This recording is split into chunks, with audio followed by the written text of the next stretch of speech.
Kecamatan Parenggian di Kabupaten Kota Waringin Timur yang menawan. Kelok sungai dan rimbun hutan yang menyejukkan.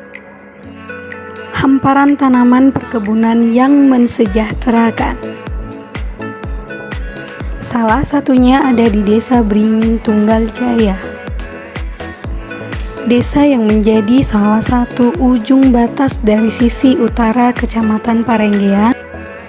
Desa Beringin Tunggal Jaya berjarak kurang lebih 28 km dari ibu kota Kecamatan Parenggian. Awalnya adalah wilayah satuan pemukiman dari program transmigrasi UPT Parenggian tahun 1994,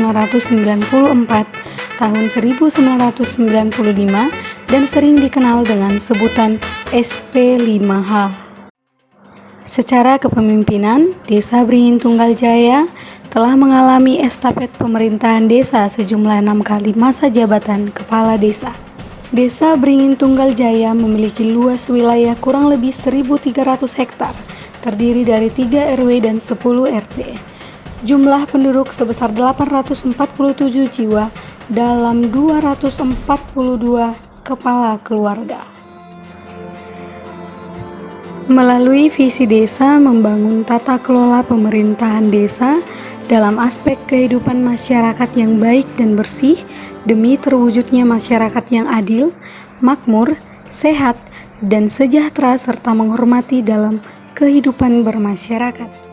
Desa Beringin Tunggal Jaya mencanangkan slogan penyemangat Desa Beringin Tunggal Jaya membangun kualitas hidup manusia, menciptakan generasi berkarakter, cita, dan karya.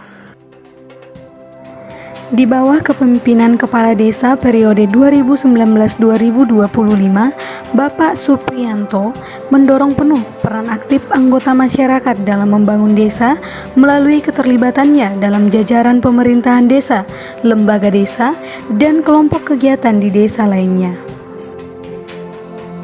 Pembangunan Desa Beringin Tunggal Jaya melandaskan azas musyawarah mufakat dalam penentuan arah dan kebijakan desa yang terselenggara secara rutin.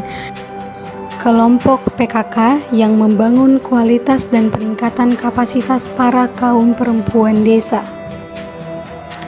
Posyandu untuk memberikan peningkatan kualitas dan pertumbuhan kesehatan anak sebagai generasi penerus di desa. Remaja melalui Karang Taruna Desa membangun kebersamaan dengan kegiatan positif dan produktif dengan kegiatan olahraga.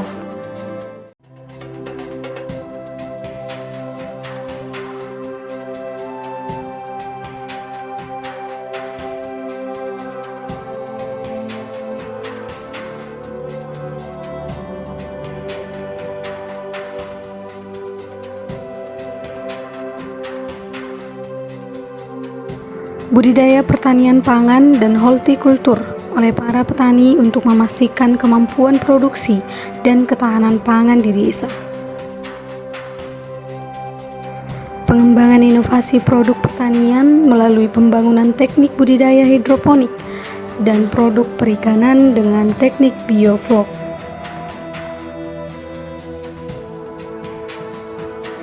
Jasa pertokoan, pom bensin mini, dan fasilitas ATM mini juga menjadi penggerak perekonomian masyarakat Desa Beringin Tunggal Jaya. Jadi kepala desa dilantik di bulan Februari 2019. Kemudian saya masuk kantor di hari pertama, mulai menemukan banyaknya yang menjadi PR saya untuk saya selesaikan untuk ke depan, yang mulai dari administrasi yang belum maksimal, kemudian jalan desa yang kurang bagus. Bayangkan waktu itu saya baru masuk di kantor beberapa hari ada truk guling di depan kantor. Nah, dari situlah saya harus berbuat apa untuk desa ini. Sampai dengan bulan Agustus saya membuka formasi untuk penjaringan perangkat desa untuk melengkapi kasih, kemudian staf dan kawan. Ya disitulah di bulan Agustus itu saya menemukan formasi terbaik untuk pemerintah desa ini. Dari banyaknya PR yang saya hadapi dan kami pemerintah desa hadapi, kita harus menentukan ke arah mana kita seharusnya. Musyawarah desa, karena itu bagian dari proses mulai berjalan di waktu itu. Musrembang yang dihadiri oleh pastinya DPD, kemudian ketua RT, RW, kemudian semua lembaga desa, unsur masyarakat, unsur pendidikan, kesehatan, tokoh agama, tokoh pemuda dan lain sebagainya. Disitulah kita bermusyawarah untuk bermufakat supaya kita bisa melihat permasalahan-permasalahan yang ada di desa. Namun tidak berhenti sampai di situ, saya banyak masuk ke lingkungan-lingkungan, kemudian berbincang-bincang dengan masyarakat yang saya temui, dan juga kadang saya malam berkunjung ke warga. Disitulah semua permasalahan atau kendala-kendala yang dihadapi masyarakat ini sedikit banyak bisa saya serap. Fokus pembangunan di 2 tahun pertama dengan adanya dana desa adalah pembangunan dan revitalisasi infrastruktur, sarana prasarana umum maupun fasilitas sosial di desa. Meliputi pembangunan jalan, gorong-gorong, kemudian siring, rehab kantor desa, pembangunan gedung posyandu, polindes, tempat pendidikan agama, sarana air bersih, yaitu dengan terbangunnya 4 sumur bor, kemudian pembangunan gedung bumdes, MCK komunal, rehab gedung bangunan TK, renovasi gedung PKK, sarana olahraga outdoor. Kemudian kita saat ini sedang membangun gedung olahraga atau gedung serbaguna. Dengan terbangunnya infrastruktur dan fasilitas penunjang kesehatan di desa kami, maka saat ini peran aktif dari lembaga desa dan kinerja pemerintah desa lebih maksimal, terutama dalam hal kebutuhan dan pelayanan di kantor itu lebih maksimal, mulai dari pengurusan KK, KTP, KIA, dan lain sebagainya itu secara gratis. Kemudian kami juga 1 tahun terakhir ini sudah bisa memberi pelayanan KK dan akte bisa dicetak di kantor.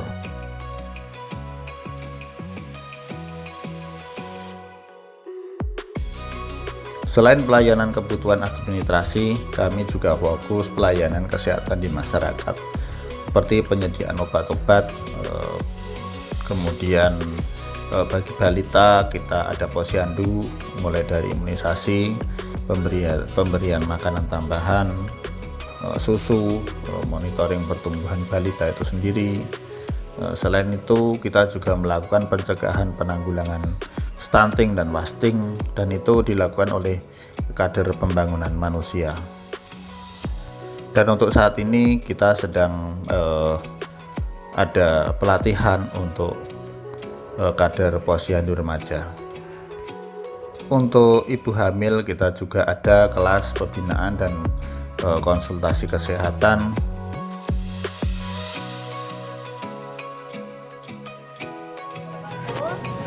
Perkenalkan, nama saya Ibu Siti Aminah dari RT 5 RW 2. Saya 31 tahun dan saya mempunyai 2 orang anak. Yang satu masih balita dan yang satu sudah sekolah SD umur 11 tahun.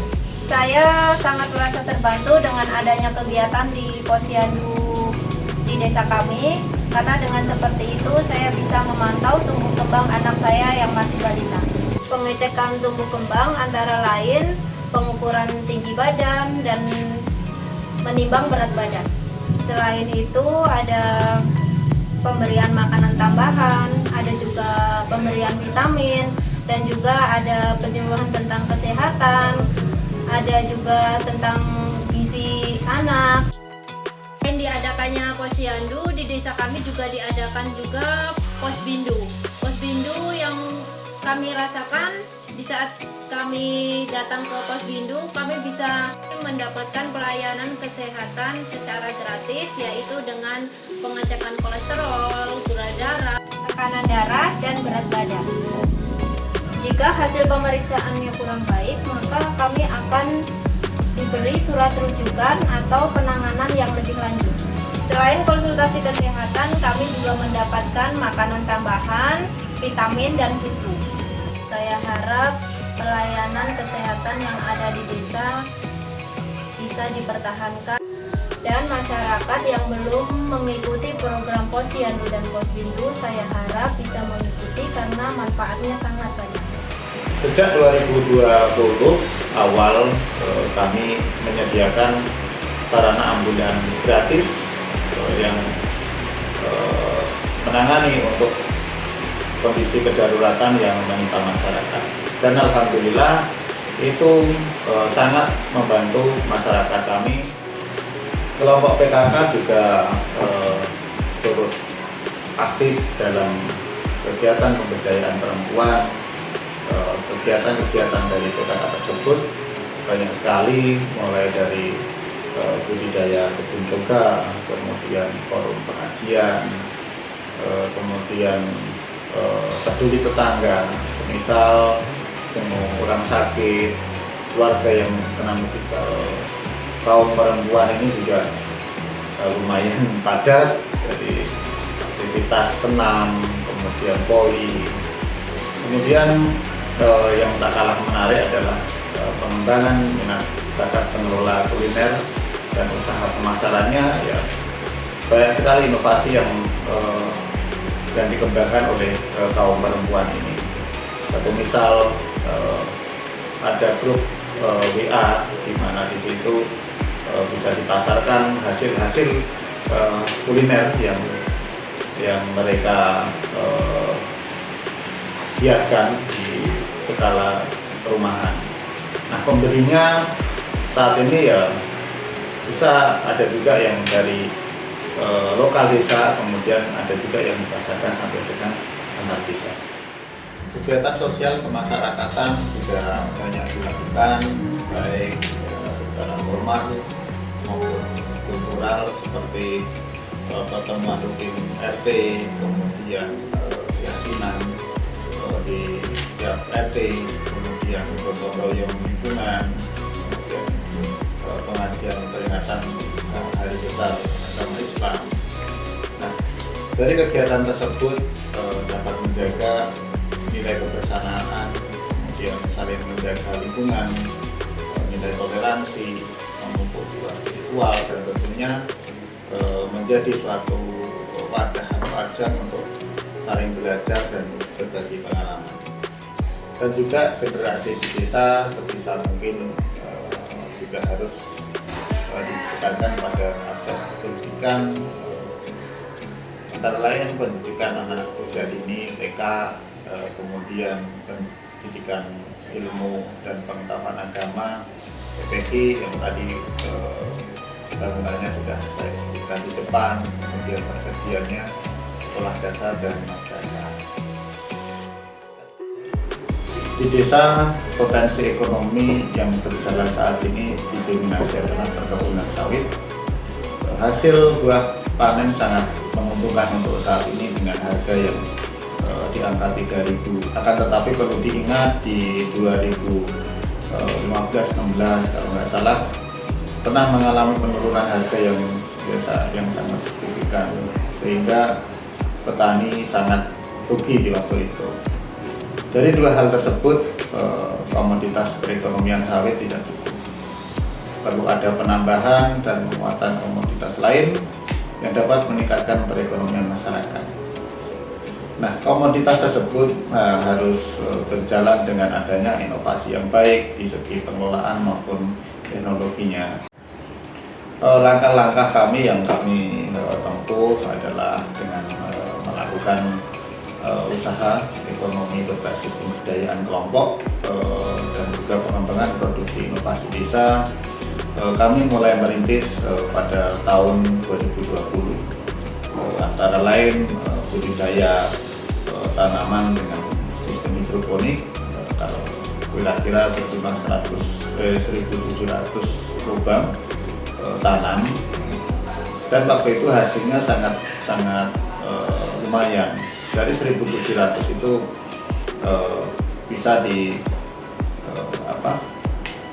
diambil keuntungan dalam 40 hari itu sekitar 3-3,5 juta.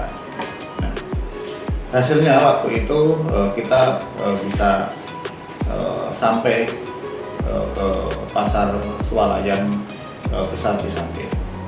Kemudian di sektor pertanian, kelompok tani yang sekarang ini kami bina didominasi oleh petani yang usianya sudah tidak produktif lagi, yang tidak sanggup untuk bekerja di sektor lain. Ada jenis tanaman hortikultura yang dibudidayakan oleh kelompok tani kami, ada jagung, kemudian kacang tanah, kemudian terong, cabai, tomat, dan lain sebagainya. Kemudian melalui BUMDes juga fasilitas kelompok perikanan untuk mengadakan sarana penunjang. Di sini budidaya perikanan, yaitu budidaya kolam bioflok. Mulai dari pengadaan kolam, kemudian bibit ikan, kemudian alat penunjang lainnya. Bioflok ini harus diperkenalkan sebagai praktek budidaya modern yang harus mampu dijalankan oleh masyarakat dengan teknologi yang sederhana dan tepat guna, serta dengan hasil yang optimal. BUMDes bekerja sama dengan kelompok tani Mina Berjaya saat ini baru mempunyai kurang lebih sekitar 9 sampai 12 kolam. Kita punya target di 2 tahun pertama itu adalah penyelesaian infrastruktur tadi, kemudian tahun ketiga seharusnya kita sudah banyak persentase dari dana desa itu untuk pemberdayaan dan peningkatan hasil untuk masyarakat. Tetapi fokus kerja pemerintah desa menjadi teralih karena adanya musibah COVID-19. Kegiatan desa banyak yang menitik beratkan pada kegiatan pencegahan dan juga penanggulangan COVID di desa. Kegiatan atau penanggulangan tersebut sudah kami laksanakan insyaallah dengan baik, seperti pembentukan satgas COVID, kemudian penyemprotan disinfektan di rumah warga dan fasilitas umum, kemudian penyaluran bantuan langsung tunai dana desa, kemudian penyaluran bantuan makanan pokok dan suplemen untuk pasien suspek COVID-19, kemudian penyaluran alat kebersihan seperti bahan cuci tangan, kemudian sabun dan juga masker. Dengan adanya kerjasama dan kinerja personel di pemerintah desa yang baik, kemudian aktifnya lembaga dan kelompok desa, serta adanya modal sosial yang kuat, semangat kebersamaan, budaya toleransi dan gotong royong, itu merupakan elemen dasar untuk selalu mengembangkan arah pembangunan di Desa Beringin Tunggal Jaya yang berkelanjutan dan lebih baik. Selain itu, kita juga memiliki potensi besar pada pendanaan penyelenggaraan pembangunan di desa dengan adanya pendapatan asli desa. Tahun 2022 ini potensi pendapatan asli desa kita insya Allah bisa mencapai 865 juta rupiah. Pada intinya kita harus optimis untuk melangkah ke depan. Ini sudah 3 tahun. Kita mempunyai modal sumber daya manusia yang luar biasa, kemudian sumber daya alam dan juga sumber pendanaan. Kita punya PAD dengan nilai yang sangat fantastis. Jadi tidak ini bukan harapan yang cuma harapan, tapi insya Allah dengan didukungnya beberapa hal yang tadi saya sampaikan, kami optimis apa yang kami rencanakan ke depan tetap bisa kami capai. Jadi tidak ini bukan harapan yang cuma harapan, tapi insya Allah dengan didukungnya beberapa hal yang tadi saya sampaikan, kami optimis apa yang kami rencanakan ke depan tetap bisa kami capai. Pembangunan fisik, peningkatan pelayanan kesehatan dan kebutuhan sosial, mendekatkan akses pendidikan ke masyarakat adalah sejatinya dalam rangka menguatkan generasi yang ada di masyarakat saat ini. Dan untuk membangun generasi yang berkualitas di masa datang, sehingga dari generasi itu dapat muncul rasa memiliki desa dan etos membangun desa ke depan supaya lebih baik. Sumber daya manusia yang berkualitas diharapkan peran dan fungsinya untuk membangun desa sesuai dengan perkembangan zaman, ilmu dan teknologi, sehingga ke depan dapat menjadi perintis dan inovator yang mampu memberikan manfaat sosial dan ekonomi di desa.